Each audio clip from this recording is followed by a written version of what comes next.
Salut les Happy Few, ici Kit Charlemagne, Alexandre, et je vous retrouve aujourd'hui pour un nouveau podcast. Euh, un peu spécial, je dis ça souvent, presque même à chaque fois, peut-être parce que ça l'est à chaque fois un peu spécial, je l'espère en tout cas, que chaque podcast se démarque à sa façon. Mais en tout cas, celui-là va être spécial à plusieurs titres. Il a été enfanté en quelque sorte par un autre podcast, c'est une espèce d'annexe à la base, et du coup je l'ai isolé pour en faire un podcast à part entière. Voilà, pour que je puisse un peu prendre mon temps sur le sujet.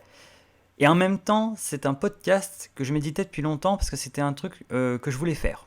Voilà, j'avais vraiment le projet de faire un podcast comme ça. En fait, qui soit une introduction à la playlist de podcasts consacrée aux relations amoureuses, à l'amour, aux relations en général. Et donc tout ça se mélange un petit peu. Donc je vous préviens tout de suite d'entrée, ce podcast ça va être un petit peu un petit foutraque, je pense. Je ne sais même pas encore si je vais réussir à recoller les morceaux dans l'ordre, si la mosaïque va ressembler à quelque chose, si le puzzle va prendre forme. Parce que c'est, voilà, il y a un bout de ce que je voulais faire depuis le départ en guise d'introduction, mes podcasts sur l'amour. En même temps, c'est une annexe au podcast que je faisais sur 500 jours ensemble, et puis ça devenait un petit peu long de contextualiser un peu mes sources, mes inspirations, mes influences, et du coup j'ai fini par l'isoler. Donc les deux choses se mélangent un petit peu, donc je vais essayer de rendre ça le plus clair possible, mais voilà, au moins vous êtes prévenus. Voilà, ça peut partir un petit peu dans tous les sens. Je veux dire plus que d'habitude, parce que bon, c'est presque le concept des podcasts, comme vous le savez.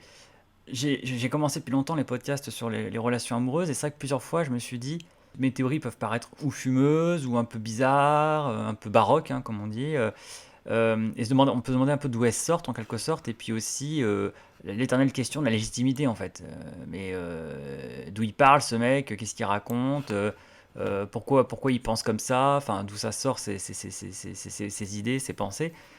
Euh, et c'est pas forcément une mauvaise question quelque part, hein. Je veux dire, c'est le fameux d'où tu parles, hein, voilà, qui tient à cœur à mon maître Yves Ancel, et puis qui, je crois qu'il était une phrase, hein, pour ça qu'il la cite, qu'on trouvait à l'époque de mai 68, hein, d'où tu parles. Alors voilà, faut pas abuser de cette phrase parce qu'au bout d'un moment, on a peut tous le droit de s'exprimer, après on fait ce qu'on en veut. Mais c'est pas forcément bête comme ça quand on s'aventure sur des sujets un peu plus touchy ou spécifiques et tout. Et où en plus, j'ai envie de dire, tout le monde croit être qualifié. Parce que justement, l'amour, c'est un peu l'ambivalence de ce sujet-là. Contrairement à la physique quantique, à la chimie, ou alors à des sujets très très pointus de sciences humaines, l'amour, comme c'est une expérience humaine avant tout, comme l'amitié, comme éventuellement le deuil, etc., comme la famille, bah, c'est vrai que tout le monde se sent plus ou moins qualifié pour en parler, et donc a un avis là-dessus, une expérience, un vécu. J'échappe pas à cela. Et donc on peut se demander pourquoi lui plutôt que quelqu'un d'autre, qui est qualifié. Ça pose aussi la question de la légitimité des fameux love coach, hein, voilà, d'où sortent-ils leur expérience, leur formation, leur légitimité, voilà, d'où vient leur discours, etc. Hein, il n'y a pas de diplôme de love coach que je sache, hein, donc c'est vrai que là, du coup, je trouvais éventuellement, ça pouvait peut-être intéresser certains, que je fasse en fait un petit point sur d'où je parle en quelque sorte. D'où viennent un petit peu mes ressentis, mes théories dans le domaine amoureux, et surtout là où je les ai retrouvés aussi parfois, parce que parfois c'est des choses que j'ai pensé, que j'ai ressenties, et puis je les ai retrouvées chez des auteurs qui ont conforté mes idées, qui m'ont conforté dans ce que je pensais, dans ce que je ressentais, et qui après me servent du coup d'appui, mes sources théoriques entre guillemets, parce qu'il y a toute une théorie autour de l'amour, une littérature théorique, des essais, etc. Les films qui m'ont influencé, tout ça, voilà. Donc c'est une façon enfin, comme ça d'expliquer, de contextualiser un petit peu mon propos, d'expliquer un petit peu voilà d'où cela vient. Et puis bah oui, j'aime pas le terme légitimé, hein, ou même validation, les termes comme ça, voilà. Moi je crois pas après une légitimation, une validation. J'ai une chaîne, je m'y exprime, j'essaie d'être le plus clair possible, et puis de montrer que derrière, il y a quand même du fond théorique que j'ai lu, que je ne sors pas tout ça non plus complètement de nulle part, en tout cas que j'ai des gens pour confirmer ou conforter ce que je dis, tout ça, donc voilà, au bout d'un moment, il faut aussi un peu assumer juste ce qu'on dit et pas chercher à se légitimer ou à se justifier. Et puis, comme quoi, vous voyez, tout va se mélanger, hein, parce que c'est une introduction que je voulais faire depuis longtemps, que j'ai commencé à faire dans le podcast sur 500 jours ensemble, justement, là aussi pour expliquer pourquoi je me permets de donner mon avis sur 500 jours ensemble, d'où vient mon avis, dans quel contexte il s'inscrit, etc., sur ce film, sachant qu'il est très à contre-courant. Et puis, un autre aspect que j'aimerais bien explorer, un peu plus, entre guillemets, pas léger, mais voilà, un peu plus pratico-ludique, on va dire, dans ce podcast, C'est simplement en fait en profiter en vous expliquant mes influences, les choses qui m'ont inspiré, que je trouve intéressantes au sujet de l'amour dans la théorie amoureuse ou dans la littérature ou le cinéma. Eh bien, c'est simplement vous donner des conseils en fait, enfin, éventuellement, hein, voilà, des petites suggestions. En tout cas, simplement que voilà, je vous montre un peu ce que j'ai dans ma collection et dans mes favoris de ce côté-là. Et puis c'est voilà, comme ça, je vais vous faire des recommandations, c'est plutôt ça, des recommandations de films à voir, de séries à regarder et de livres ou théoriques ou de fiction sur le sujet, selon des thématiques, des angles en fait, autour des relations amoureuses et de l'amour. Voilà, éventuellement ça peut être aussi des pistes, des inspirations aussi pour vous, si ça vous intéresse, si vous voulez explorer ce champ. C'est vrai que je pourrais quasiment en fait reformuler ça aussi en disant si vous vous intéressez à la question amoureuse, si vous vous intéressez à la question du couple, de l'amour ou des relations amoureuses, eh bien voilà, je vais vous donner un peu, moi, selon moi, les meilleures choses qui ont été réalisées en film ou alors écrites en livre sur le sujet, selon moi, de ce que j'ai lu. Il y a donc tout cet aspect pratique là en fait, hein, simplement voilà, de suggestions, de conseils, voilà ce que je vous recommande si vous vous intéressez aux relations amoureuses, si vous vous intéressez à la question du désir, de la jalousie, de l'obsession, de la rupture, bref, voilà, tous les aspects qu'on peut rencontrer dans les relations amoureuses. Mais en fait, pour moi, au-delà du plaisir hein, en lui-même, hein, parce qu'évidemment ce sont des œuvres ou des films que j'adore, et donc il y a une partie plaisir là-dedans simplement, c'est aussi en fait un outil de travail en fait pour moi. Ce sont mes recherches en fait, hein, c'est le résultat de mes recherches, de mes explorations sur le sujet. C'est ma bibliographie en fait, hein. Dans le cadre de mes propres travaux perso en fait, hein, dans ce que je souhaite écrire, j'ai besoin évidemment de sources, d'inspiration, de références, etc. Puis simplement en fait d'asseoir un peu mes connaissances, en fait d'avoir des connaissances de base pour avoir la légitimité de m'exprimer, en fait effectivement, m'être renseigné sur ce qui s'est fait avant moi, sur ce qui s'est dit avant moi sur le sujet et de meilleur sur les questions, mais aussi simplement en fait voilà de me sentir un peu maître de mon sujet, maîtriser un peu le sujet. Voilà donc on revient en fait à l'aspect de base en fait qui est un petit peu de montrer que d'où je parle en fait, hein. Dire que j'ai quand même pris le temps de lire beaucoup de choses et donc que comme quelqu'un dans n'importe quel autre domaine qui dit voilà, ça peut intéresser tout le monde peut avoir de la curiosité pour ça et tout le monde peut s'exprimer dessus, avoir un avis, mais évidemment certains y passent plus de temps, s'investissent beaucoup plus dans le sujet et travaillent dessus et maîtrisent les bases théoriques entre guillemets, ce qui a été dit dessus, etc. Et donc sur ce sujet-là, c'est histoire aussi de montrer que c'est mon cas. J'y ai passé énormément de temps, j'ai lu ce qu'il fallait lire entre guillemets, j'ai pris beaucoup de plaisir, ça revient de loin, ça s'inscrit dans une très longue durée, je vais l'expliquer, hein, déjà dès l'enfance ou l'adolescence. Et ce qui est intéressant en plus, c'est que la réflexion a bien précédé depuis de bien longtemps en fait ces lectures-là, hein. D'ailleurs, moi, c'est une idée à laquelle je tiens, je le précise au passage, et d'ailleurs, elle est défendue par Schopenhauer hein, dans Penseur et Style, qui est une partie des Parerga et Paralipomena, c'est jamais facile à dire, voilà, une espèce d'annexe comme ça à sa grande œuvre du monde comme volonté, comme représentation. Et Schopenhauer, en fait, insiste sur l'idée, et même Sénèque, hein, le stoïcien, l'auteur stoïcien, euh, que la réflexion doit précéder la lecture ou la recherche ou les sources entre guillemets. Euh, et moi, ça a été mon cas sur ce sujet-là beaucoup. C'est le cas en fait, je pense, de beaucoup de monde. On commence d'abord par vivre les choses ou par les ressentir, les observer, et puis éventuellement ça nous inspire des réflexions et même des questions. Et c'est là, dans un second temps, partant de ces réflexions qui nous inspirent, qui nous intéressent, et de ces questions que l'on se pose, qu'on va chercher des réponses, qu'on va chercher des confirmations à nos réflexions.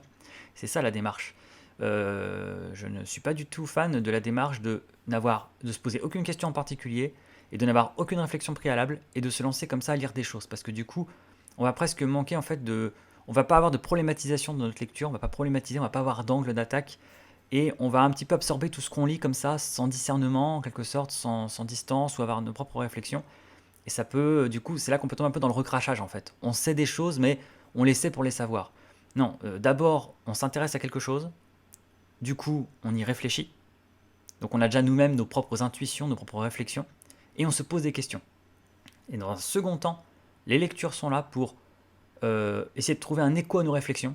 Qui a pu penser comme moi? Qu'est-ce que les autres en ont dit? Est-ce qu'ils sont d'accord avec moi ou est-ce qu'ils ont pensé le contraire? Et les questions que je me pose, vais-je pouvoir y trouver des réponses dans ces œuvres? Moi, c'est toujours ma façon de procéder. C'est comme ça que je procède. Et je pense que c'est la bonne démarche. C'est pas très loin de la science en réalité, hein. D'abord, on fait une hypothèse, et après, il faut essayer de confirmer notre hypothèse. Il faut faire des expériences pour voir si notre hypothèse est bonne. C'est un petit peu ça aussi hein, en recherche sciences humaines. Donc, les lectures là dont je vais parler, en particulier toutes les lectures très théoriques, les essais, tout ça. Mais même en fait, la démarche avec les films, en quelque sorte, ça vient de là en fait. D'abord, ça m'a intéressé. Et c'est pour ça que je suis allé vers ces choses-là. Les gens qui ne s'intéressent pas vont pas vers ces œuvres-là. Donc d'abord, ça m'a intéressé, d'abord j'ai réfléchi dessus. Et dans un second temps, ces œuvres sont venues alimenter mes réflexions, les confirmer, les conforter ou les contredire, les remettre en question. Et justement aussi répondre à des questions que je me posais, que l'on peut se poser sur ces sujets-là. Et donc, à vous qui éventuellement vous poseriez des questions sur ce domaine-là, eh bien, je vais vous suggérer du coup des œuvres qui moi m'ont semblé intéressantes, qui moi m'ont aidé, qui ont alimenté mes réflexions, qui sont incontournables sur le sujet. Si ça vous intéresse, comme ça, vous pouvez explorer sur les différentes thématiques.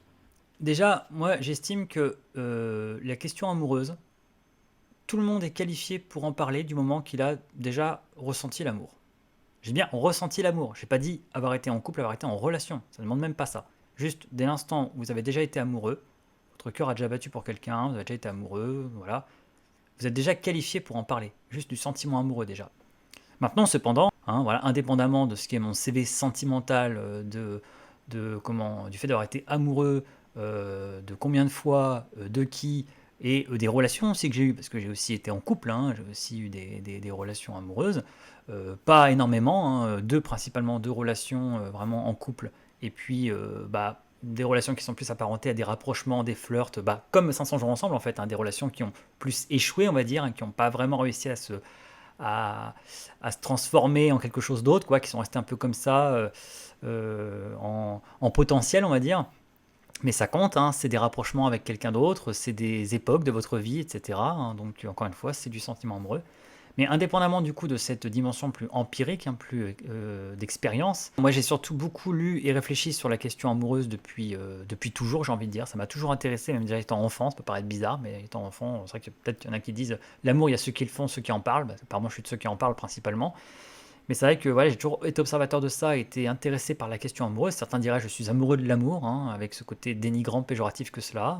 Alors je ne suis pas diplômé, hein. Déjà il n'y a pas d'école de l'amour malheureusement, sinon je pense qu'on aurait tous besoin d'y aller, et puis certains ça pourrait les passionner, moi le premier, c'est vrai que non, il n'y a pas de Love Academy, il n'y a pas d'université, il n'y a pas de département de faculté autour de l'amour, tout comme il n'y a pas de tribunal d'amour, hein, comme avec La Belle Dame sans merci, le tribunal d'amour n'existe pas, même s'il y a eu des choses dans l'histoire qui s'en sont rapprochées, il y a eu de la préciosité et de l'amour courtois qui a esquissé cela, l'idée qu'il y ait des tribunaux d'amour.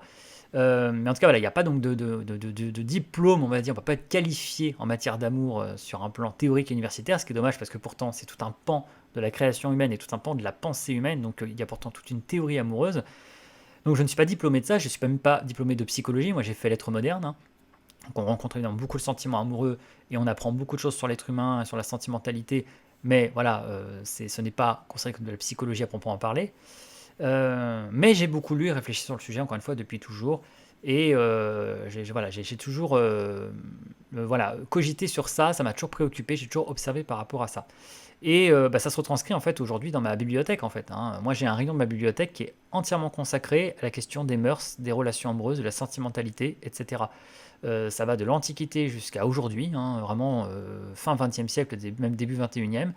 Voilà, j'ai principalement, enfin, j'ai presque, il doit m'en manquer certains, mais j'ai presque tous les principaux ouvrages qui ont compté, qui ont été écrits sur la question du sentiment amoureux, de l'amour, un peu moins du couple, même si le couple, évidemment, gravite autour de cela, mais encore une fois, croyez-moi, ces auteurs ne s'y trompent pas, ils font très bien la différence entre la relation, le monde du couple, qui est plus pragmatique, pas trivial, mais on va dire, plus concret, qui est celui d'un partenariat, en fait, en gros du mariage, hein, en fait, hein, voilà, de former une équipe, de construire un projet de vie ensemble, un patrimoine, et donc ça peut aller indépendamment de l'amour. Non, eux, ils sont vraiment sur la question amoureuse, de la sentimentalité, de la passion amoureuse, de l'amour-passion. Donc voilà, je peux vous montrer, hein, voilà, le rayon de ma bibliothèque consacré à cela, hein, il est juste à côté de moi en plus au moment même où je parle. Et voilà, donc c'est une rangée, alors elle n'est pas immense, mais en revanche ça pèse lourd en termes de connaissances et des ouvrages en question, hein.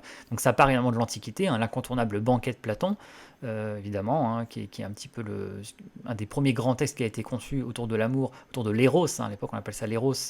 Voilà, c'est un premier texte de référence.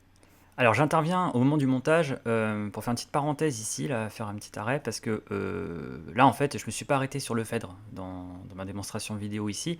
parce que c'est vrai que le Phèdre est moins connu que le banquet, c'est moins la référence en matière d'éros, et pour cause, le Phèdre de Platon, c'est un texte, un dialogue qui tourne davantage autour de la beauté. À la base, c'est plutôt sur la beauté, entre autres le langage, etc. Donc c'est moins frontalement le thème, cependant il y a des éditions où les deux textes sont réunis, où il y a le Phèdre et le banquet qui sont ensemble. Et ça fait sens parce que il est quand même question d'amour dans le Phèdre, et une question très intéressante qui est débattue dans la première partie de l'ouvrage. Autant l'éros est traité dans le banquet, hein, le banquet c'est un mot autour de l'éros, c'est où chaque en fait convive qui dîne en fait, hein, qui est dans le banquet avec Socrate, va faire tour à tour l'éloge de l'éros en fait. Il va prendre un angle différent. Voilà, l'éros c'est la beauté, l'éros c'est le bonheur, l'éros c'est ça, l'éros c'est ci, etc. Donc ils vont chacun à leur façon célébrer l'éros. Et à la fin, évidemment, Socrate va tuer le game et va expliquer en fait en quoi consiste vraiment l'éros, hein, qu'on cherche l'éternité à travers l'éros, on cherche à être éternel, à être immortel, et en fait on le fait ça en enfantant soit selon l'âme, soit selon le corps. On enfante selon le corps en faisant des enfants, avec l'éros, en faisant l'amour, soit par l'âme, en fait en enfantant des œuvres, de l'art, des créations, de la pensée. Et donc là, c'est l'éros plus créateur artistique. En tout cas, l'éros est une force créatrice et qui engendre l'immortalité. C'est un petit peu globalement l'idée, hein, je résume très schématiquement le banquet. Le Phèdre, la première partie du Phèdre est intéressante parce qu'il y a un petit débat entre Phèdre et Socrate. Hein. Phèdre rapporte à Socrate une conférence qu'il a vue d'un sophiste qui en fait s'en est pris aux amoureux. Hein, vous voyez, hein, comme quoi ça date d'il y a très longtemps de s'en prendre aux amoureux, de les considérer comme toxiques, comme embêtants, comme voilà, indésirables et tout. Et voilà, donc le sophiste a voulu démontrer en quoi il valait mieux céder aux avances de quelqu'un qui n'est pas amoureux que quelqu'un d'amoureux. Parce que les amoureux sont chiants, etc. C'est un passage qui tient très à cœur à Roland Barthes dans Fragment d'un discours amoureux, et que j'avais repris moi aussi dans mon podcast qui s'appelle Une lettre d'amour toxique, où justement j'avais expliqué qu'on était complètement, ça illustrait complètement ce que dit le sophiste dans le Phèdre. Et Socrate va faire semblant d'être d'accord avec cette idée. Ah oui, tu as raison, c'est que les amoureux sont vraiment chiants, ils sont possessifs, ils sont jaloux, ils sont trop émotifs, ils sont envahissants, etc., etc. Et puis finalement, Socrate va faire une démonstration de toute beauté en retournant évidemment la doxa et en expliquant en quoi, en réalité, bien évidemment qu'il faut plus donner son cœur à quelqu'un d'amoureux que quelqu'un de pas amoureux. Ça n'a pas de sens de donner son cœur à quelqu'un qui n'est pas amoureux, il ne le, entre guillemets, ne mérite pas, même si c'est pas une question de mérite. Mais en tout cas, l'amoureux est pour Socrate en fait un être à part, exceptionnel entre guillemets, et qui justement par la force de ses sentiments, eh bien voilà, mérite une attention toute particulière. Donc voilà, donc le Phèdre en fait n'est pas à négliger complètement, même si c'est pas le thème principal, c'est la première partie de l'ouvrage. Et puis il y a le De Natura Rerum de Lucrèce, qui est un peu moins connu pour cela. C'est vraiment le livre 4 hein, qui est centré sur la question de l'amour, mais les quelques vers que Lucrèce consacre à l'amour-passion dans le De Natura Rerum pardon, de la nature des choses, et sont vraiment très très intéressants. C'est très très intéressant et très très bien vu sur justement d'où vient la souffrance que cause la passion, et ce côté un peu insaisissable qu'a toujours l'objet. Nouvelle intervention de ma part dans ce montage, décidément je crois qu'il y en aura d'autres, parce que j'ai été un petit peu rapide dans ma présentation, là je prends un petit peu plus le temps. Rappelez que le De Natura Rerum de Lucrèce, c'est un texte épicurien, hein, c'est un des grands textes épicuriens qui nous reste, un des très rares, parce que les stoïciens ont complètement en fait gagné la bataille. On a très peu de textes épicuriens, hein. On a en gros des lettres d'Épicure, les lettres à Ménécée, hein. C'est très très court, c'est vraiment l'essentiel de la théorie épicurienne. Ne pas avoir peur de la mort, les dieux ne sont que des êtres lointains qui n'ont cure de notre existence, donc etc. etc. Et la théorie autour de l'hédonisme, hein, qui a été très mal comprise, très mal interprétée, hein, qui n'est pas un hédonisme voilà, grossier, de profiter de tout, de s'empiffrer, etc. Mais un hédonisme en fait de l'équilibre. Hein. Il faut, quand on a faim, on mange, mais juste à sa faim, ni trop parce que c'est pas bien, ni pas assez parce qu'on se priverait. Il faut toujours être dans l'équilibre, juste satisfaire suffisamment ses besoins et ses envies pour être dans une ataraxie, hein, un bonheur en fait, synonyme en fait de quiétude, de stabilité.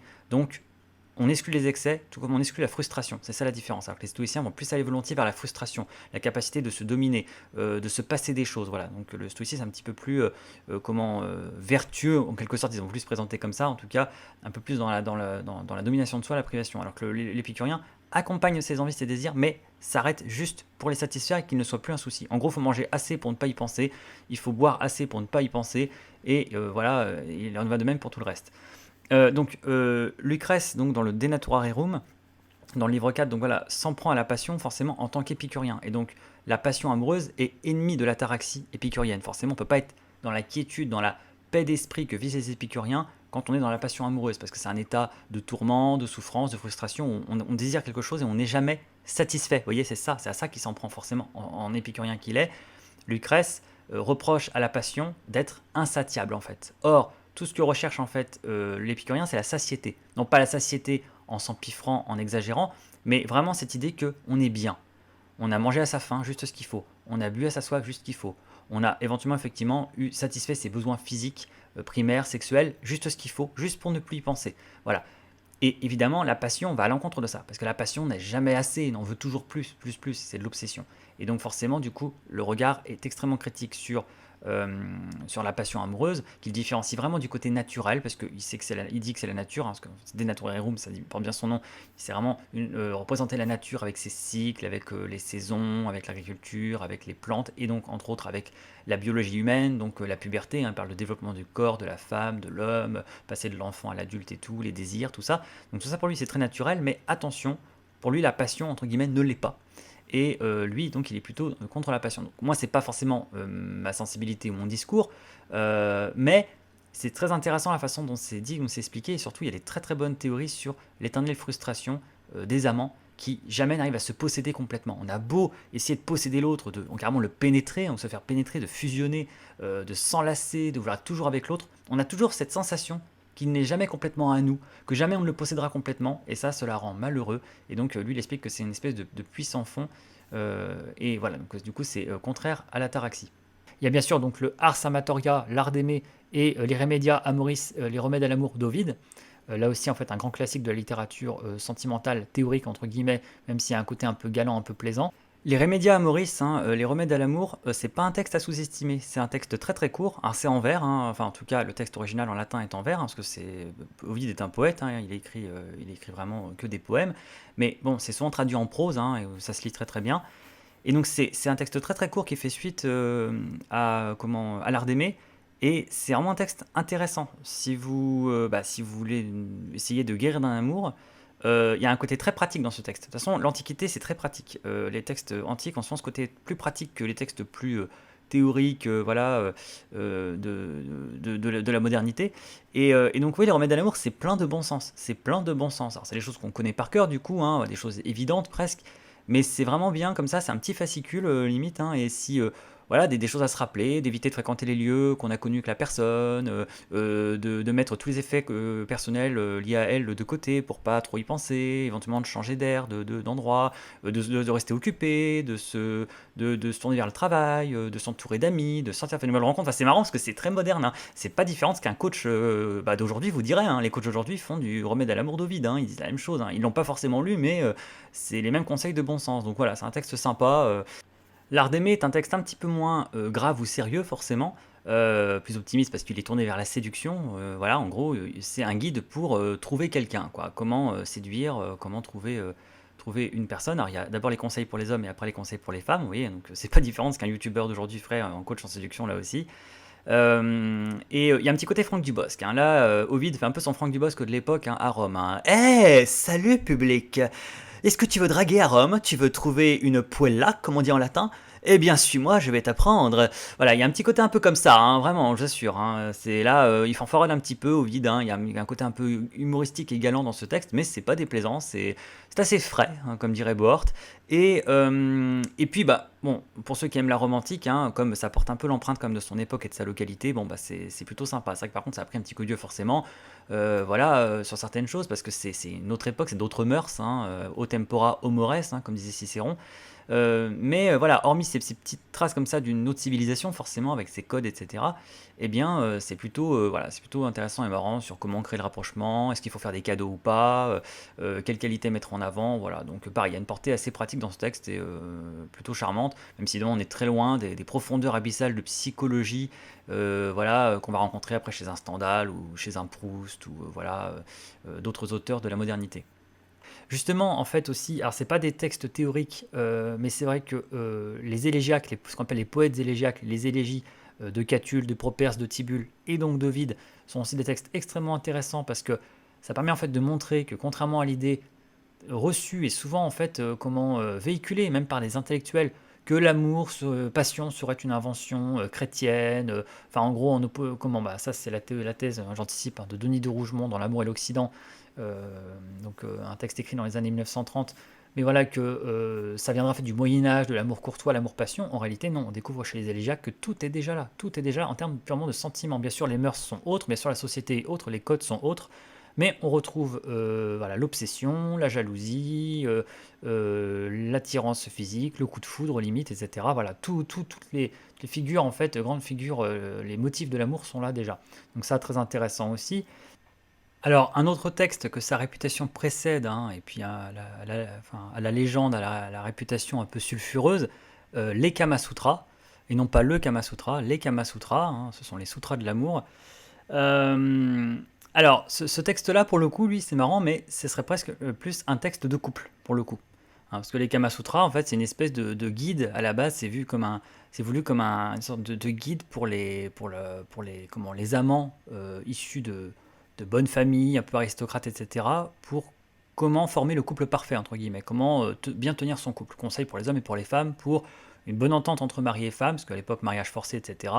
Et voilà comment, en gros, bien mener le ménage. Donc, bien sûr, la partie sexuelle, hein, qui a fait la réputation de l'ouvrage avec les positions, le plaisir, etc. Les différentes compatibilités amoureuses et sexuelles entre les amants, selon qu'on est de tel type et tout, comment accéder au plaisir et tout. Donc, non, il y a une dimension charnelle, et effectivement, voilà, un peu pratique, on va dire, qui n'est pas illustrée au passage. Les illustrations des Kama Sutras sont postérieures, en fait, sont plus tardives. À la base, c'est juste un ouvrage, en fait, hein. C'est un fascicule, entre guillemets, pratique, de vie de couple. Hein. C'est un manuel de vie de couple. Et donc, par-delà la sexualité, il y a la question voilà, de la tenue de la maison, de l'entente et tout. Donc, bon, voilà, ça a pris un petit coup de vieux, mais c'est un ouvrage culte et intéressant en fait à lire à la source en fait, hein, voilà, loin des éditions putassières sorties ces dernières années qui sont centrées sur les positions avec des photos partout, tout ça. Non, à la base, c'est une espèce de manuel aristocratique du vivre ensemble amoureux, voilà, de la vie de couple, du mariage, aussi bien dans sa dimension quotidienne que dans sa dimension plus affective et érotique, sexuelle. On a le De Amore de Chaplin, pour revenir à la théorie. Hein. Donc, le De Amore de Chaplin, c'est un des premiers grands textes théoriques sur l'amour, et c'est le grand texte théorique sur l'amour de l'époque de l'amour courtois. Donc un texte un peu vieilli, hein, au niveau des idées, etc. et tout, et pas le meilleur, mais en tout cas c'est un incontournable, et à l'époque, c'est là aussi qu'on a les fameux tribunaux d'amour, etc., qu'on a des jugements sur l'amour et tout, donc tous les codes, toute la codification amoureuse de l'amour courtois du Moyen-Âge. Bien sûr, il y a toute la période en fait voilà, justement de l'amour courtois, donc les troubadours, hein, les trouvères. Alors c'est là que l'on trouve un des ouvrages les plus célèbres de l'époque, hein, qui a fait date sur la théorie de l'amour courtois et l'imaginaire courtois, hein, qui est le roman de la rose, dont il existe en fait deux versions. Hein, la première de Guillaume de Loris et puis sa suite par un certain Jean Demain. Et puis, ben, il y a toute une littérature courtoise. Hein. Bon, le plus connu, c'est Tristan et Iseult, hein, Tristan et Iseult de Thomas et de Béroul, hein, là aussi deux versions. Et puis d'autres textes avec des très jolis titres. Hein, le livre du Voirdy de Guillaume de Machaut, le livre du Cœur d'amour épris, hein, de René d'Anjou, et le cycle de La Belle Dame sans merci, donc, hein, voilà, d'Alain Chartier et d'autres auteurs. Donc voilà, des très jolis titres, hein, qui montrent bien un petit peu la délicatesse et le raffinement de cette époque en termes de sentimentalité, de code amoureux. Parmi les deux poètes courtois, entre guillemets, même si c'est pas vraiment leur étiquette officielle, mais en tout cas qui ont participé en fait à l'imaginaire de l'amour courtois, que sont Dante et Pétrarque. Hein, Dante avec la figure de Béatrice, hein, Béatrice, qu'il va chercher aux enfers, etc. Enfin, qu'il va chercher aux enfers, n'importe quoi, qu'il rejoint au paradis, pardon, je confonds avec Orphée, Eurydice. Voilà, donc Dante, bien sûr, avec la Vita Nova, tout ça, donc le grand amour de sa vie qui a été Béatrice, hein, et puis Pétrarque avec l'or, hein, donc le canzoniere, autre grand texte en fait de la littérature amoureuse. On a la littérature précieuse, alors qui est très dense, hein, qui est très particulière, c'était des très longs romans à l'époque et tout, l'Astrée, tout ça, et puis Madame de Scudéry avec Lélie. Mais on a la carte de tendre de Madame de Scudéry, et puis on a Madame de Lafayette avec la princesse de Clèves. Donc tout ça, en fait, la littérature précieuse aussi est extrêmement importante, parce que les précieuses étaient passionnées par la question de l'amour, en même temps qu'elles en avaient très peur, hein, elles avaient très peur de la passion amoureuse. Donc elles ont beaucoup contribué à la rationalisation de l'amour, pour le meilleur et pour le pire, mais aussi au développement du langage amoureux et du raffinement de l'analyse des sentiments, donc la dimension psychologique, etc., dont un certain Stendhal ne manquera pas de se souvenir. Justement Stendhal, Stendhal, à qui on doit un des plus grands essais sur l'amour, un des plus célèbres, avec des théories restées fameuses comme la cristallisation. Ce texte, il est très important parce que déjà, il est rare dans son genre. Il n'y a pas finalement tant de textes théoriques que cela sur l'amour. Il y a beaucoup de littérature, de fiction, où évidemment il s'agit d'amour, mais les textes théoriques qui traitent l'amour quasiment comme un sujet scientifique en quelque sorte, en tout cas qui vraiment essaie de le définir, de décortiquer comment ça fonctionne, etc. C'est extrêmement rare. D'ailleurs, c'est ce dont se prévaut Stendhal dès l'introduction de son ouvrage, où il dit que il veut faire une espèce d'analyse scientifique de l'amour. Et donc, pour l'époque, ça sonne bizarre parce qu'on n'est pas dans l'ère scientiste dans laquelle on est aujourd'hui. On veut tout analyser, tout chiffrer, tout transformer en statistique, où on a sombré dans la folie de la science. Pour l'époque, c'est assez novateur de dire ça. Et c'est pas pour autant que c'est un ouvrage scientifique, ce qui est très important, parce que sinon ce sera un ouvrage absolument imbouffable et hors de propos absurde au sujet de l'amour. C'est bien un essai plutôt littéraire, psychologique, voilà, hein, c'est-à-dire que ça se place vraiment sur un registre de sciences humaines, puisque c'est ce que c'est. Mais voilà, donc ça se veut rigoureux. Maintenant, ça part dans beaucoup de réflexions, dans beaucoup de digressions, et voilà, c'est très agréable comme ça, c'est très chapitré. Il y a deux grandes parties dans De l'amour. Une première partie qui est consacrée en fait aux différentes époques en fait du sentiment amoureux, aux différentes étapes de ce sentiment, comment ça fonctionne. Et puis il y a un second livre en fait qui est un peu plus sociologique, qui en fait veut montrer en fait les différentes sortes d'amour, de façon d'expérimenter l'amour selon les pays, les cultures et les tempéraments. Voilà, Stendhal, qui a beaucoup voyagé, était très attentif en fait à cet aspect-là, avait remarqué qu'en fait on n'aimait pas de la même façon en Allemagne, en France, en Angleterre, en Italie, que se reflétait en fait la culture, les mœurs, les sociétés et même les tempéraments sanguins, les tempéraments mélancoliques, les tempéraments chauds, les tempéraments froids. Voilà, il avait comme remarqué qu'il y avait des très nettes différences selon cela, dans la façon d'aimer et tout. Et et c'est là qu'il se montre en fait particulièrement sévère sur la France. Et puis il y a d'autres développements, hein, plus féministes aussi, autour de l'éducation des femmes, etc. Et puis beaucoup d'annexes. Et voilà, donc non, non, c'est un texte vraiment important donc déjà par sa rareté, parce que aussi ça faisait des siècles qu'on n'avait plus vraiment, depuis les Précieuses, de réflexion autour de l'amour, et même depuis l'amour courtois, hein, donc il y a eu comme des grandes périodes de vide comme ça, où il y a eu peu de théories amoureuses. Donc Stendhal vraiment en fait renouvelle le genre, et va faire date. Et puis bah, niveau des avancées, en fait, il y a eu des avancées théoriques, hein, comme pour tout domaine, et donc certaines, voilà, comme la cristallisation, donc ont fait date. Donc ce phénomène, hein, comme quoi on parerait l'être aimé de qualité qu'il n'a pas, voilà, on l'idéaliserait. Ce serait donc un des symptômes du sentiment amoureux. Mais il y en a plusieurs autres, hein, donc les quatre types d'amour, hein, amour physique, amour passion, amour vanité, amour goût. Ça aussi, c'est une des théories les plus connues, avec spécifiquement l'opposition entre d'un côté l'amour-passion qui perd la tête, qui est spontané, qui est pur dans ses intentions, au sens où il aime quasiment pour aimer la personne. C'est un amour complètement irrationnel et passionné. Alors que l'amour-goût, c'est plus l'amour répandu en fait, hein. C'est l'amour où on veut pas être tout seul, on veut être en couple, on veut que les bons aspects de la relation. On veut surtout pas que ça fasse de vagues, on veut garder toute sa tête, la tête froide. Ça fonctionne avant tout sur les points communs, etc. Donc Stendhal avait déjà très bien identifié tout ça.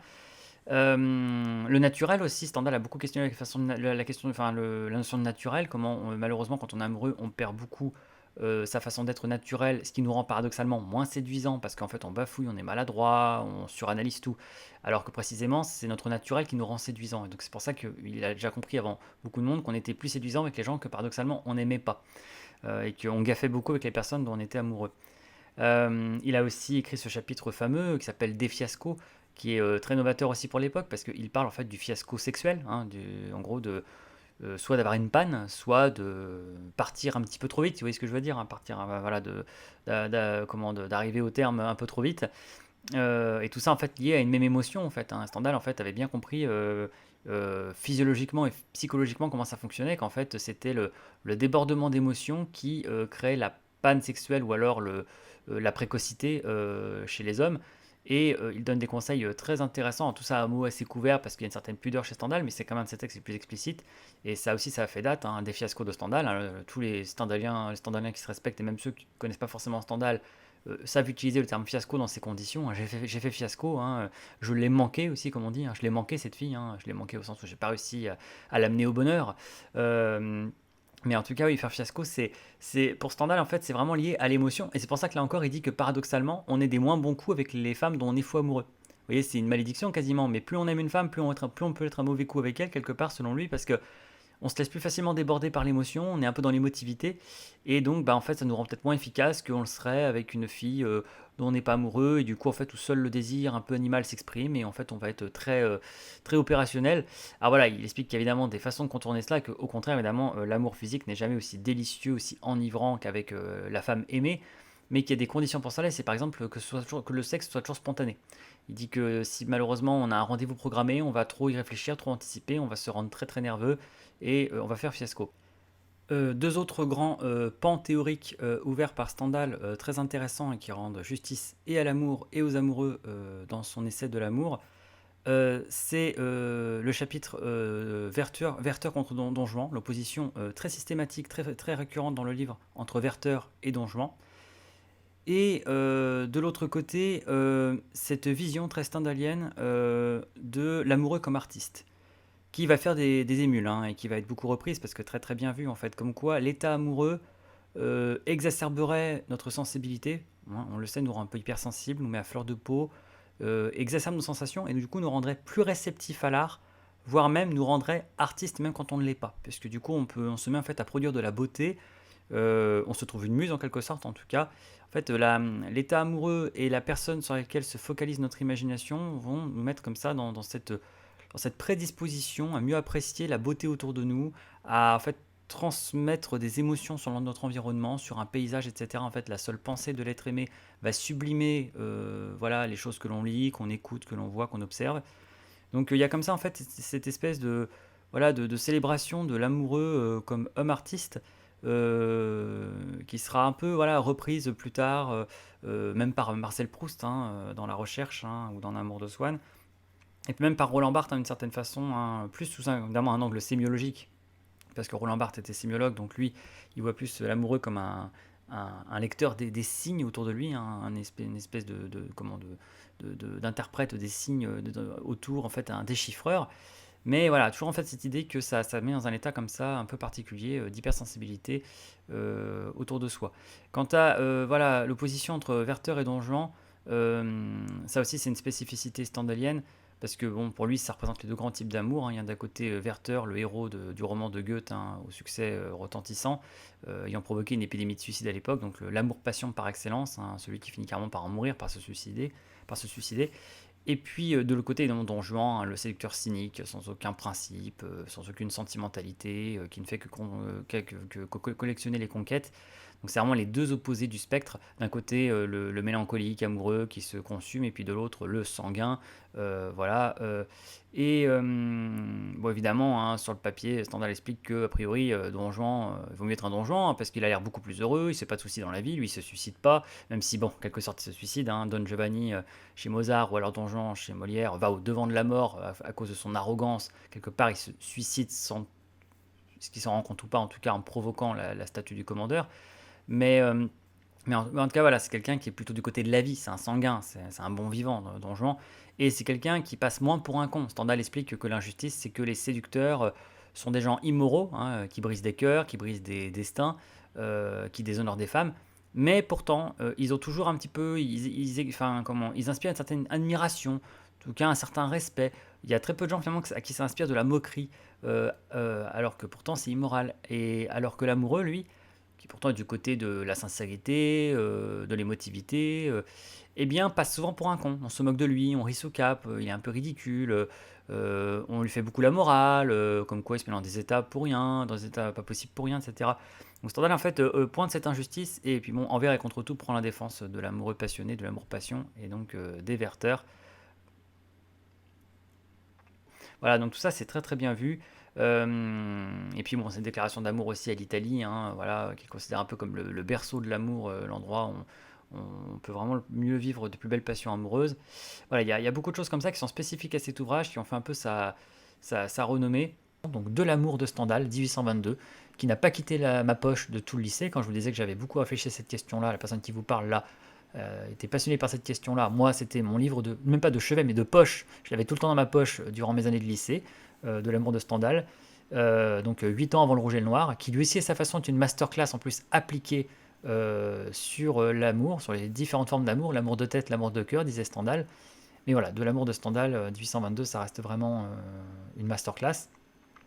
On a la métaphysique de l'amour de Schopenhauer, qui est un texte extrêmement important, bien que là aussi un peu daté, moi, auquel j'adhère pas spécialement sur le fond, parce que voilà, des choses montrent que ça se passe pas comme ça, mais qui a eu le mérite en fait de, voilà, de démystifier un petit peu l'amour, hein, voilà, d'y mettre un peu le pessimisme, évidemment, si fameux de Schopenhauer.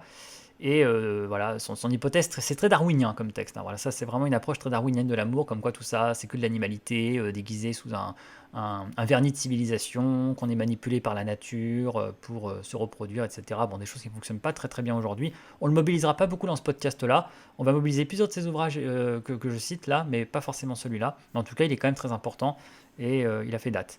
Il n'a pas été sans inspirer un certain Freud, hein, plus tard.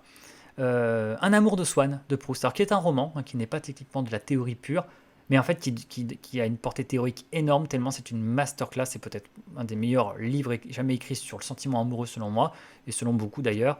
Un amour de Swann, qui est une histoire dans l'histoire, qui est un roman dans le roman de la recherche du temps perdu. C'est court, mais c'est voilà, c'est prodigieux, et ça a une importance cruciale dans l'ensemble de l'œuvre. Et voilà, ça, c'est une masterclass sur l'amour-passion. Euh, on a alors les travaux de Freud justement, hein, qui sont arrivés par la suite. Vous voyez, je fais une chronologie là, hein. Je suis parti de l'Antiquité, puis là on est rendu au XXe siècle.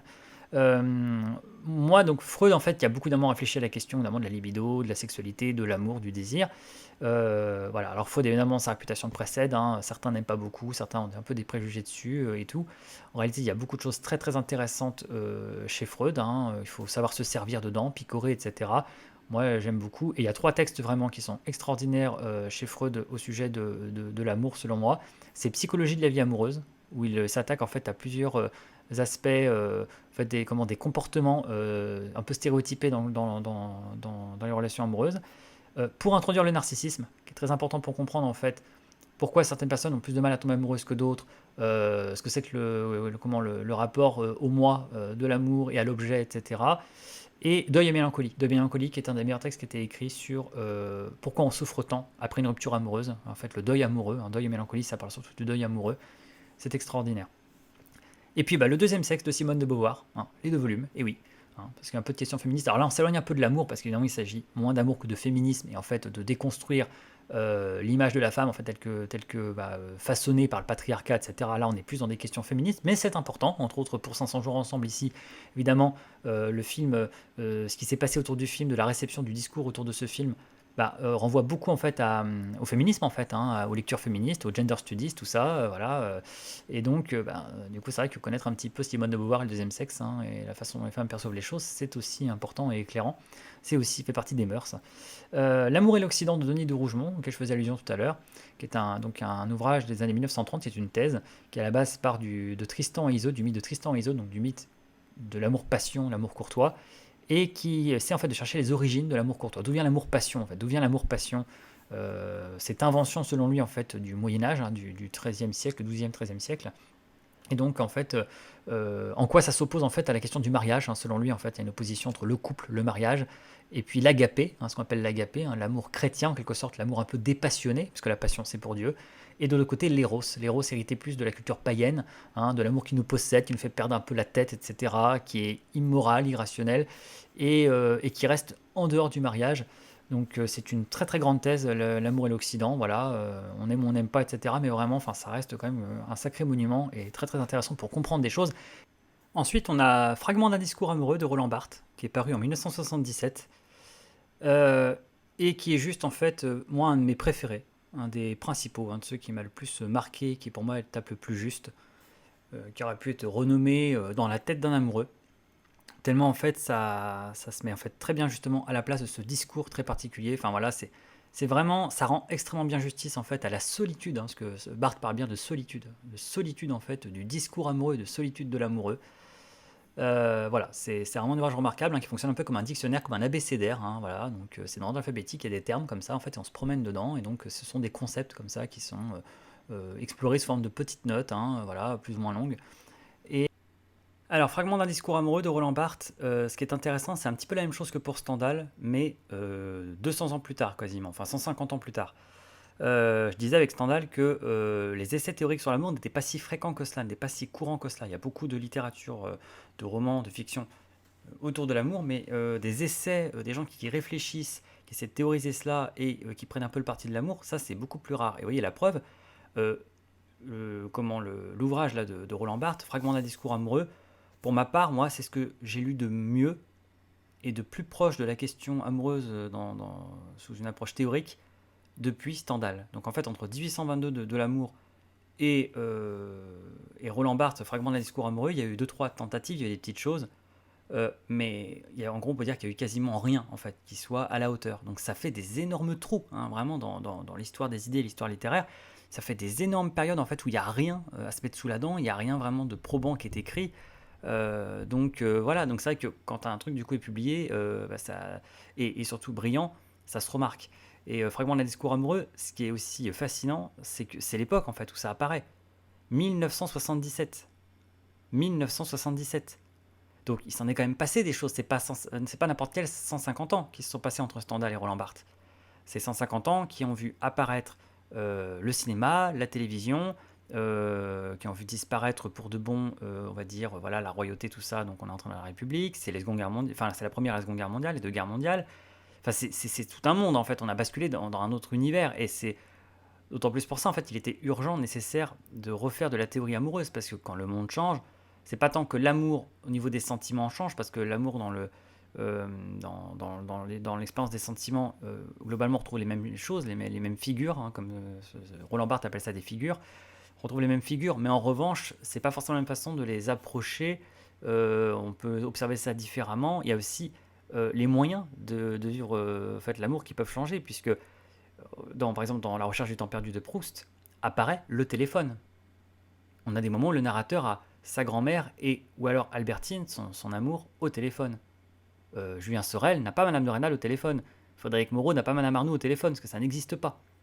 Et là, vous voyez, on a le sentiment au fond est le même, mais la façon dont il peut s'exprimer change, parce que là, on a autre chose que les lettres. On a le téléphone. Et en plus, là, on est encore avant les réseaux sociaux et les SMS. Donc en fait, il est intéressant de retravailler à nouveau sur l'amour dès que le monde change et dès que d'autres moyens d'expression de cet amour existent en fait, puisque du coup ça va donner d'autres possibilités pour la passion de s'exprimer, pour la jalousie de s'exprimer, etc. Parce qu'il y a d'autres moyens, il y a d'autres médias. Et voilà, et c'est vrai que Roland Barthes, lui, arrive au moment où le téléphone, évidemment, est maintenant un outil très commun, et pourtant on est avant Internet, hein. Roland Barthes est passé à la télé, hein, chez Pivot, chez Bernard Pivot, à Apostrophe, pour parler de son livre. Donc vous allez sur YouTube, vous tapez Roland Barthes, fragment d'un discours amoureux, vous tomberez sur l'extrait. Voilà, c'est vrai que c'est génial, parce qu'on voit carrément parler de son ouvrage. En plus, voilà, il en parle de façon très intéressante. Et voilà, donc c'est vrai que c'est énorme en fait que quelqu'un comme ça au XXe siècle se soit consacré à cette question-là, dans le XXe siècle tardif, hein, quasiment bientôt au XXIe siècle, hein, vraiment dans l'après-Seconde Guerre mondiale. 1977 en plus, 1977, la date est symbolique, hein, pour les geeks, puisque 1977 c'est la sortie du premier Star Wars, hein, du tout premier Star Wars. Et vous voyez, on est en même temps que sort Star Wars au cinéma, le tout premier Star Wars, où on détruit l'étoile noire avec des X-Wing et on se bat au sabre laser avec Dark Vador. On a Roland Barthes qui nous fait un essai sur l'amour et qui nous dit, encore une fois, en 1977, donc 9 ans après mai 68, dont une des principales théories dans son ouvrage, une de ses principales idées et une de ses principales motivations pour l'écrire, c'est le sentiment amoureux est devenu obscène, et plus obscène que n'importe quel sujet, y compris la sexualité. Aujourd'hui, le sentiment amoureux est plus obscène que la sexualité. Il dit vous aurez moins de chances de choquer ou d'inspirer le ridicule si vous parlez de vos frasques sexuelles que si vous parlez de l'état dans lequel vous met la passion amoureuse. Alors vous voyez, ça peut rejoindre ce que disait Jacques Stendhal en 1822, hein, comme quoi avec Werther contre Don Juan, où il disait que les Werther étaient ridicules dans les salons, on se moquait d'eux, alors que Don Juan avait toujours un petit peu la classe, même si pourtant ce qu'il faisait était plus immoral. Donc c'est pas si nouveau que ça. Mais en tout cas, ça ne s'est clairement pas arrangé avec la libération sexuelle, parce que là, plus que jamais, le sentiment est devenu un petit peu démodé. Et il parle bien du sentiment, il ne parle pas du couple ou de la relation, qui auront toujours le vent en poupe. Les gens ne voudront jamais être tout seuls, ils voudront toujours avoir une vie sexuelle active et faire des choses avec quelqu'un. Il parle bien du sentiment amoureux et de la solitude du discours. C'est pour ça d'où le titre, hein, discours fragment d'un discours amoureux, parce que il se place vraiment du côté du discours. Comment pense, raisonne, comment parle intérieurement l'amoureux? Quelles sont ses façons de penser, ses façons de s'exprimer? Quel est son discours sur les choses? C'est pour ça qu'il parle à la première personne dans le livre, en se mettant vraiment dans ce discours subjectif du je. Donc c'est très intéressant.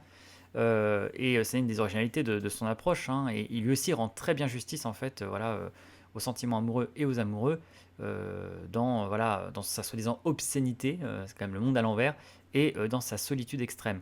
Et en fait, il ressort comme ça aussi des idées très intéressantes, hein. Par exemple, l'idée que l'amoureux, c'est toujours celui qui attend. Lui, en fait, il voit l'amoureux comme une espèce d'être immobile qui est toujours dans une attente. Il attend l'autre, il attend que l'autre se manifeste, il attend que l'autre envoie un message, il attend que l'autre daigne réagir. Il est dans l'attente. Et l'être aimé, l'objet, est un être mouvant, un être insaisissable. Alors Proust disait en fuite à propos d'Albertine, un être en fuite. Et ça, c'est intéressant, par exemple, comme idée.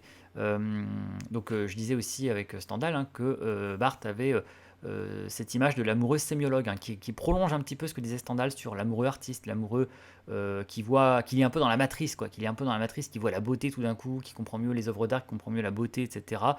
Eh bien, voilà, forcément, Roland Barthes, sémiologue qu'il est, lui, voilà, voit le côté lecteur de signes. L'amoureux interprète tout, surinterprète tout, puisqu'il est réduit aux signes, hein. Il cherche les indices de son élection dans le cœur de l'objet, en scrutant le moindre petit signe, un regard, un sourire, un geste furtif, une attitude, et en fait il va interpréter, voire surinterpréter tout cela pour essayer tout seul de trouver ses réponses.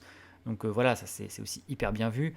Euh, il le met aussi beaucoup en avant, et ça, quelque chose qui a été très bien illustré par un roman, enfin pas un roman épistolaire, plutôt un petit récit épistolaire, parce que c'est très très court, qui a eu un succès monstrueux à l'époque et qui a quasiment ouvert toute la tradition épistolaire en littérature française, que sont les Lettres d'une religieuse portugaise de Guilherme à la fin du XVIIe siècle.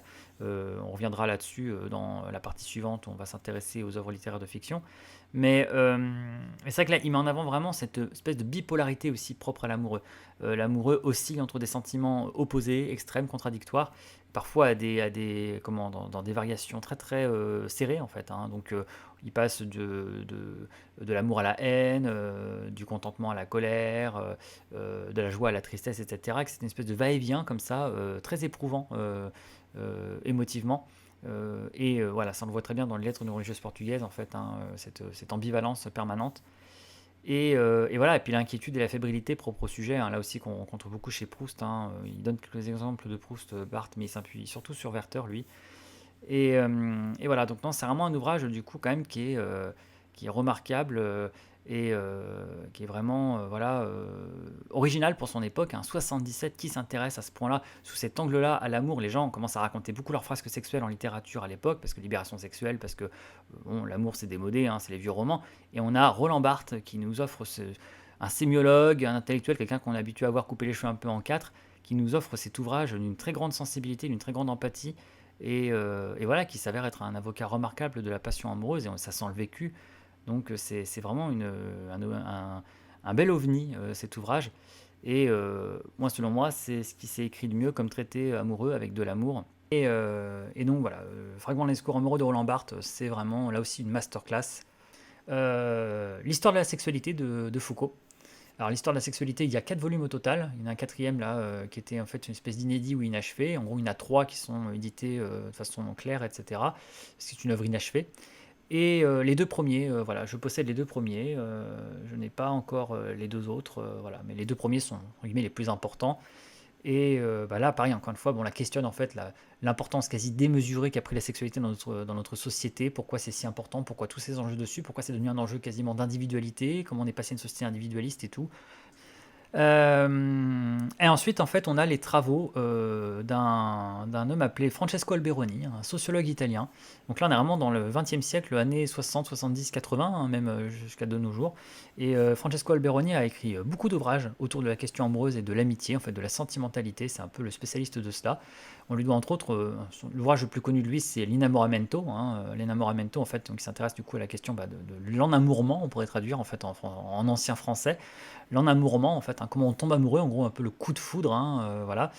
Et donc le phénomène de s'enamourer de quelqu'un, et puis bah, qui a après réfléchi à la question de l'amour-passion dans Je t'aime, et puis qui a dans le vol nuptial, en fait, a réfléchi aussi à l'amour dans l'adolescence, en fait, comment se construit l'idéal du sexe opposé et tout. Et puis bah, l'érotisme et tout, enfin voilà, c'est quelqu'un d'absolument passionnant. Francesco Alberoni, c'est aussi incontournable et tout, ouais, même si, voilà, encore une fois, ça n'a pas la densité ou la profondeur d'un Proust, voilà, ce que savent faire les grands écrivains, mais ça reste de la théorie amoureuse de haute volée et très importante. Et donc ça aussi, c'est dans ma collection, c'est dans mes lectures. Et puis, voilà, après donc une anthologie, hein, de l'amour, à Garnier-Flammarion, mais ça, bon, c'est plus pour le côté un peu sommaire parce que en réalité, les ouvrages cités dedans, bah, du coup, je les ai et puis je les ai lus, séparément, en intégralité. Et puis voilà, j'ai des ouvrages aussi un peu plus, sociologiques ou, voilà, de sociologie, comme «L'histoire du célibat», de Jean-Claude Bologne. Donc voilà, comme son nom l'indique, hein, voilà, qui s'intéresse à la question du célibat, de l'Antiquité à nos jours, comment évolue la figure du célibataire, ce qu'implique le célibat, etc. Et puis La jalousie amoureuse de Daniel Lagache, ça c'est un ouvrage de psychologie, voilà, vraiment écrit par un médecin qui était en hôpital psychiatrique, qui gérait des jaloux, hein, qui parfois étaient carrément allés jusqu'au meurtre passionnel, ou simplement qui étaient des gens, voilà, qui étaient vraiment dépressifs à cause de la jalousie, donc c'est des trucs assez poussés.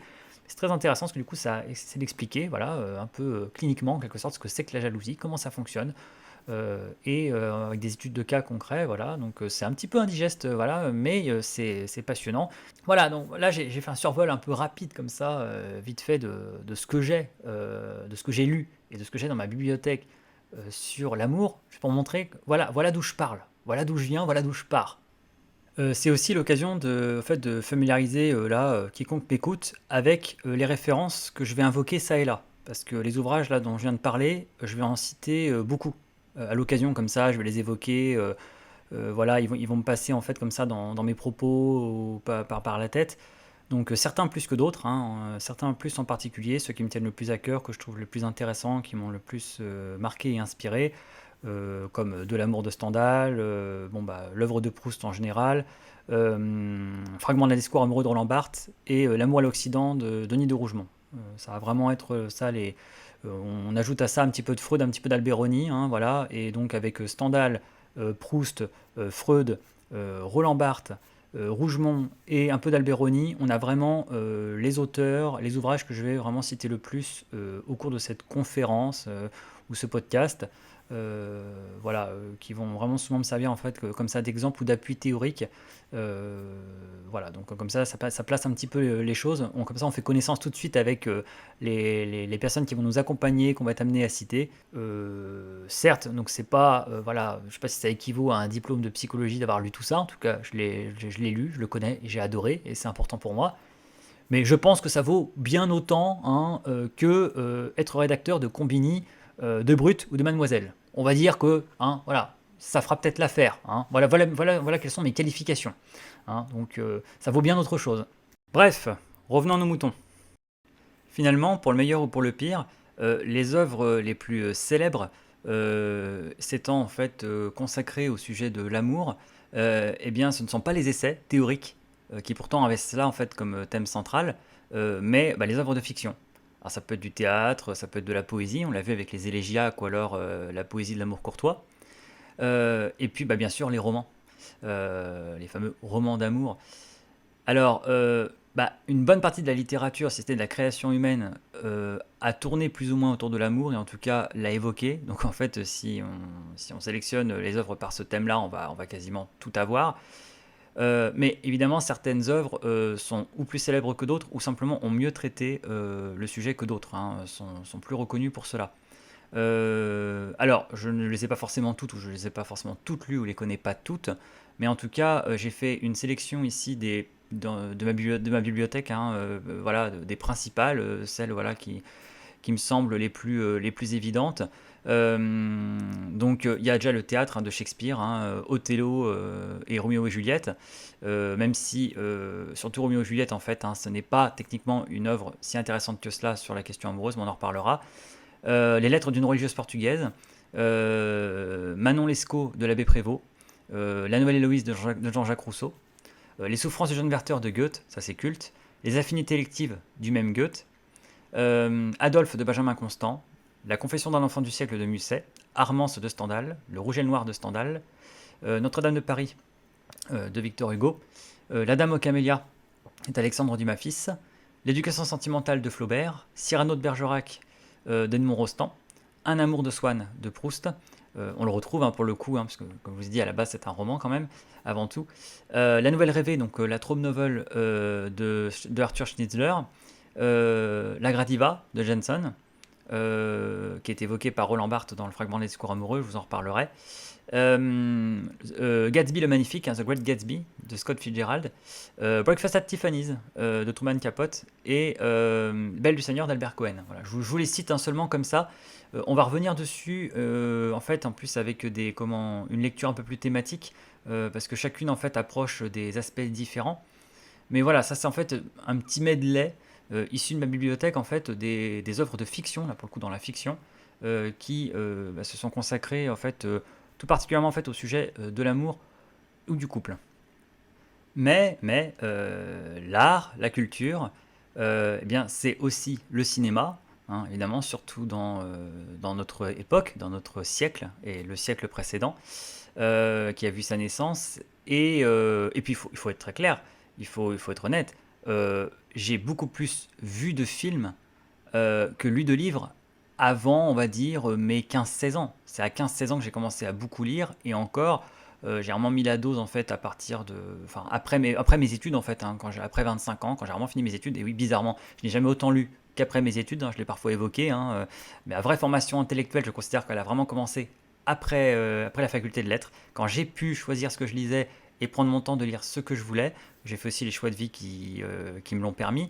Mais en tout cas, voilà, l'essentiel de ce que j'ai lu, finalement, c'est plutôt après mes études de lettres. Donc, vous voyez, après 25 ans.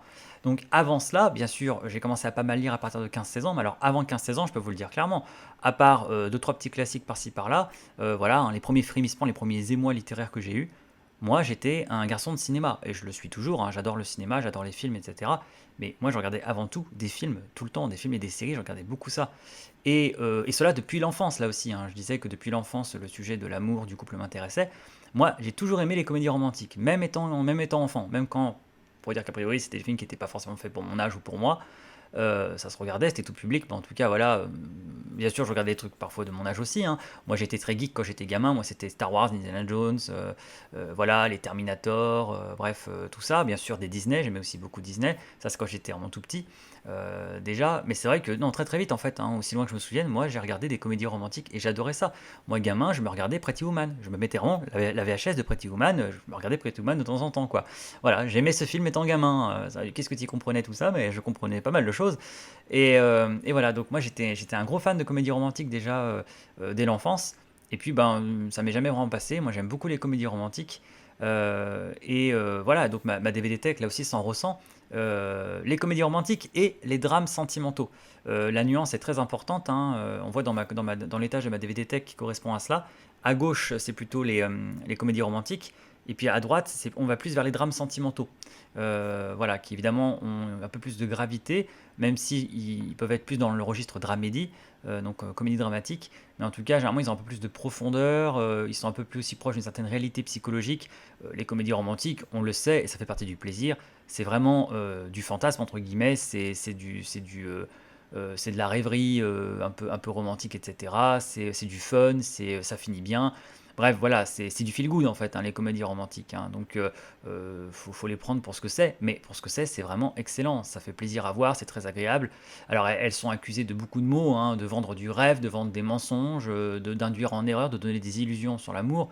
Bon, là, il faut aussi quand même avoir un peu de recul et se dire que c'est un petit peu aussi de notre faute. Si, les comédies romantiques, pour les prendre premier degré, quand même, faut y aller parce que c'est des films quand même qui ont toujours une forme de dérision, qui sont très dans la légèreté, dans le fun. Ils n'ont même pas une approche réaliste. Les drames sentimentaux, c'est différent. Eux, on peut commencer à les prendre vachement au sérieux parce que eux, ils essaient de s'approcher d'une certaine vérité. Donc eux, éventuellement, ils peuvent être riches d'enseignements. Mais les comédies romantiques, c'est juste du pur fun et du pur plaisir, et il n'y a pas de raison de le bouder ce plaisir. Alors personnellement, moi j'ai une petite préférence pour les comédies romantiques anglaises, surtout celles de la veine de Richard Curtis, hein. Richard Curtis à qui on doit voilà, les plus cultes en gros, soit en tant que scénariste, soit en tant que réalisateur, hein. Donc Love Actually, Bridget Jones, voilà, Notting Hill, tout ça. Voilà, moi j'aime beaucoup les comédies romantiques anglaises. Elles sont un petit peu plus chic. Le casting est très sympathique parce que les acteurs comme Colin Firth, comme Hugh Grant, tout ça, c'est vraiment des super acteurs. Voilà. Mais les comédies romantiques américaines sont cool, hein. Celle de Gary Marshall, hein, la plus connue, Pretty Woman, hein, mais Gary Marshall aussi fait Just Married après, avec toujours Richard Gere et Julia Roberts comme duo. Les comédies romantiques de réalisatrices américaines, hein, Nora Ephron, pour vous avez un message, hein, à qui on devait là, déjà, je crois, Nuit Blanche à Seattle, toujours avec Meg Ryan.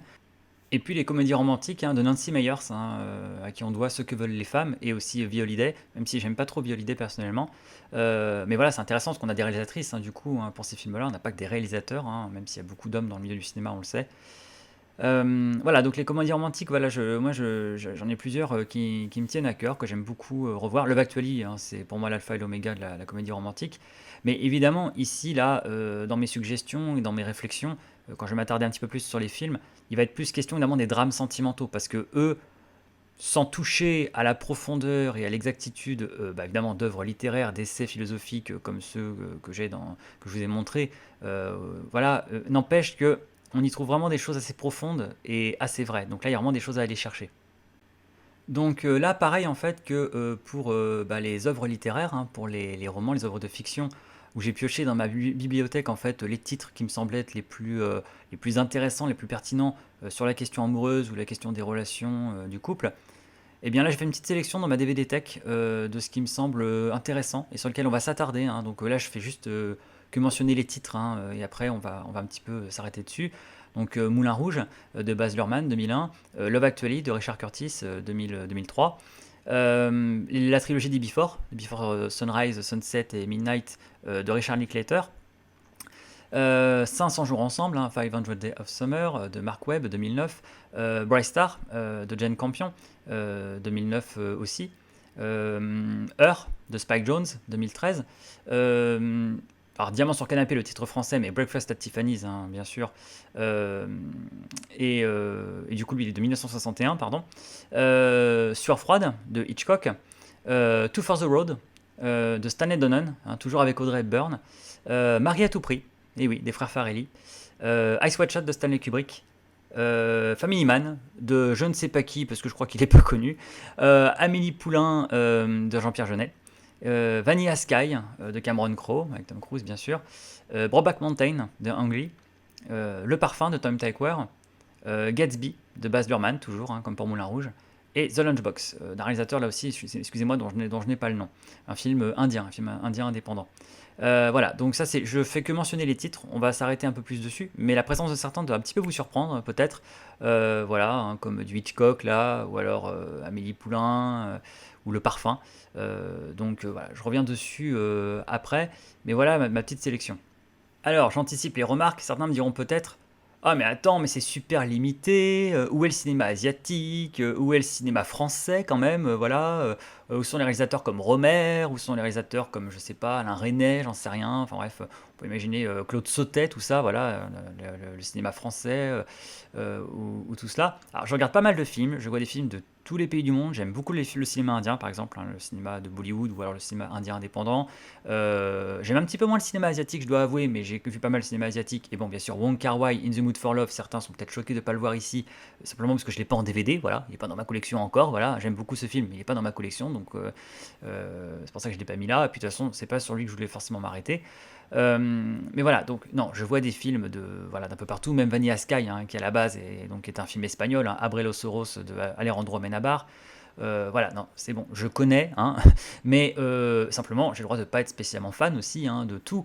Et je sais par exemple que le cinéma français, j'aime rarement l'approche des choses. Voilà, en matière de sentimentalité, d'amour, je suis un peu moins fan de certaines choses. J'aime beaucoup la littérature française et classique française. Là, pour la littérature, je suis cocorico. Pour le cinéma, c'est vrai que la France peut avoir un petit peu plus de mal sur certains films. Il y a beaucoup de films français que j'aime beaucoup, que j'adore, surtout en comédie. Moi, j'aime beaucoup les comédies françaises. Je trouve qu'on est les rois de la comédie, vraiment, aussi bien les anciennes époques de Funès que les plus récentes, etc. Enfin, les plus récentes, pas trop récentes non plus, parce que bon, on n'est pas dans l'âge d'or de la comédie en France, mais voilà, bien sûr, les nuls, le splendide, les inconnus, tout ça. Mais, euh, mais voilà, c'est vrai que pour la romance, romance, comme ils disent justement comme ils disent les anglo-saxons, là, c'est vrai que j'aime bien la sensibilité anglo-saxonne sur certaines choses. Il y a des jolies choses. Mais voilà, donc oui, c'est incomplet, oui, c'est partial, c'est normal. Ça s'appelle les goûts, ça s'appelle les goûts, les couleurs. C'est un parti pris. Je vous renvoie à mon podcast sur le point de vue. Voilà. Et puis, je n'ai pas tout. Je n'ai pas une collection complète. Là, je sais qu'il me manque des choses. D'ailleurs, il manque Gazon Maudit. Vous savez quoi? Vous voulez du cinéma français? Là, j'aimerais bien qu'il y ait Gazon Maudit. Je ne l'ai pas encore en DVD. D'ailleurs, Gazon Maudit, c'est que cette histoire? Le mec, il a marié à tout prix Gazon Maudit. Bah oui, je vous expliquerai après pourquoi, vous allez voir. Donc voilà, du coup, vous pouvez me faire des suggestions si vous voulez en commentaire, si vous avez des conseils à me donner en matière de films et tout. Je suis toujours preneur de séries, tout ça. Surtout que là, il manque les séries aussi, hein, parce que pareil, je les ai pas en DVD, ces séries-là. Donc je vais y revenir plus en détail après. Moi, je suis preneur des suggestions, mais en réalité, j'ai vu pas mal de choses. DVD Tech ne reflète pas tout ce que j'ai vu, sinon je m'en sortirais pas niveau DVD. Même pas tout ce que j'ai aimé, parce que j'ai pas encore tout pu me procurer ce que je voulais, ou alors je veux peut-être pas forcément en DVD tout ce que j'ai aimé. C'est vraiment ce que j'ai voulu avoir dans une collection et qui n'est même pas encore achevé. Donc voilà, c'est pour ça. Oui, c'est partial. Donc à partir de cette sélection que j'ai faite aussi bien dans ma DVD Tech au niveau des films que dans ma bibliothèque au niveau des livres, et là des œuvres de fiction, et en plus de l'ère moderne, hein, c'est-à-dire que là du coup je n'ai pas retenu l'Antiquité parce qu'on a déjà vu les élégiaques, etc. Donc la poésie élégiaque d'Ovide, de Propers, de Tibulle, et puis aussi le Moyen-Âge, l'amour courtois, tout ça. Donc j'ai mis de côté le Moyen-Âge et l'Antiquité qu'on a déjà vu précédemment. Et donc, je vais me concentrer vraiment là, voilà, il faut imaginer voilà, que c'est inclus dans le package, hein, qu'on peut les inclure dedans. Je vais me concentrer sur l'ère moderne, hein, voilà, donc sur après l'Antiquité, surtout après le Moyen Âge. Euh, et donc, voilà, on va là maintenant, en fait, je vais vous présenter en fait ces différents titres, hein, par thématique, on va dire. Et non pas par type de média. Et oui, je vais vous présenter films et livres mélangés par thématique. Euh, pour d'autant plus en fait illustrer aussi la démarche de la chaîne, hein, et ma démarche, celle dans laquelle je me suis toujours inscrite, c'est celle de ne pas séparer pop culture et culture classique. Voilà. Je veux rassembler et comment réconcilier ces deux cultures. Et donc là, j'ai envie de montrer que on peut très bien passer facilement d'un film à un livre, d'un livre à un film, d'un classique littéraire à même pas un classique du cinéma, un film de la pop culture, voilà, du cinéma récent, et passer voilà, de Marie à tout prix à Notre-Dame de Paris, et inversement. Voilà, là, en fait, c'est vraiment sur des angles thématiques que je vais vous présenter un petit peu tout ça et vous expliquer pourquoi je trouve ça pertinent, intéressant et pourquoi moi ça a pu m'inspirer, m'influencer. Euh, je vais retenir trois angles, trois thématiques. Une qui va vraiment être centrée sur la passion, l'obsession amoureuse, incluant donc la jalousie, le désir, etc. Enfin voilà, vraiment le côté amour-passion. Même dans ce que ça peut avoir de très solitaire, hein, et donc avec des histoires qui finissent pas forcément bien, voire qui ne peuvent pas exister. Dans un second temps, justement, les histoires qui existent, donc du coup, les couples, là vraiment les films qui sont centrés plus sur ou les livres, hein, qui sont centrés plus sur des relations, sur du couple, où là il y a une réciprocité éventuelle, voilà. Et enfin, alors un cas un petit peu particulier, parce que ça concerne quand même certaines œuvres, hein, pas tant que ça, mais c'est quand même important dans la littérature et même du coup au cinéma, c'est les amours avec une courtisane. Voilà, c'est une thématique, mine de rien, assez récurrente dans la fiction, bien sûr en littérature classique, et puis bah, ça fait des petits en cinéma, cette forme d'amour ou de relation très particulier que sont l'amour avec une courtisane, avec une prostituée, avec voilà, une fille de joie, une fille publique, appelez ça comme vous voulez, mais une cocotte aussi, hein, comme on disait aussi à l'époque, hein. Donc voilà, n'empêche, c'est un sous-genre quasiment à part entière, et donc voilà, on s'y arrêtera aussi. Je vais m'arrêter là pour cette fois-ci. Voilà, parce que ça fait déjà plus d'une heure que je parle. Et donc j'ai fait déjà un premier tour d'horizon, en particulier sur la dimension essai théorique amoureuse, qui pour moi était la plus importante, parce que la plus méconnue, mais aussi en fait, la principale en termes de contenu.